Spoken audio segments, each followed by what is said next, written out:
বিকেলের শেষ আলোয় রিয়া আর আরিফ ঢুকে পড়ে এক পুরনো পরিত্যক্ত রেল স্টেশনে।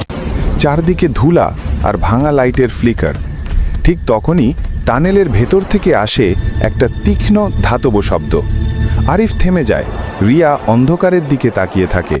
হঠাৎই দেওয়ালের উপর দিয়ে দ্রুত ভেসে যায় একটা ছায়া। আরিফ টর্চ জ্বালাতেই দেখা যায় রেল লাইনের মাঝখানে পড়ে আছে একটা পুরনো স্যুটকেস। তারা কাছে যেতেই স্যুটকেসটা হালকা কাঁপে, যেন ভেতরে কিছু নড়েছে।